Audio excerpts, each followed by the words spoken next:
เป็นหนุ่มเป็นสาวก่อนถึงข่าวที่จะแต่งงานคงหากันมาตั้งนานสาบานกันตั้งหลายทีจึงตัดสินใจแต่งกันไปตามประเพณีเขาขอไว้พรเป็นทีมีว่าอย่าได้หมดหมองขอให้มีค่ามีเงินเป็นหมื่นเป็นล้านชีวิตหลังการแต่งงานจงสุขสันต์ด้วยกันทั้งสองขอให้เฮืองลิก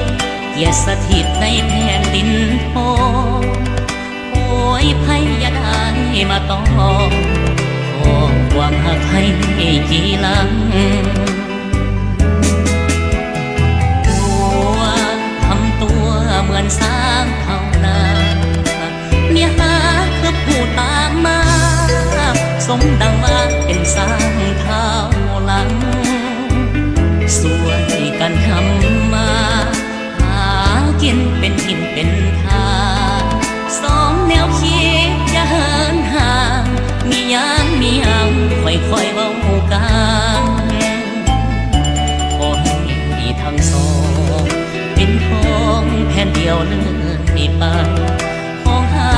ด้วยความแจ่มใสเลื่อยไปสู่กาลนานถือเท้ายอดทอง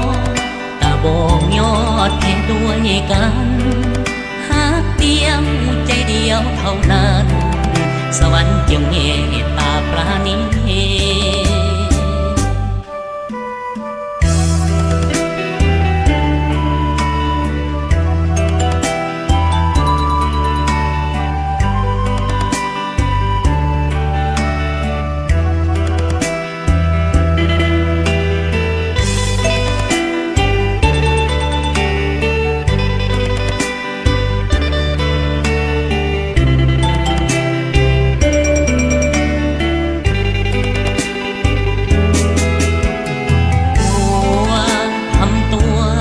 สร้างเท่านั้น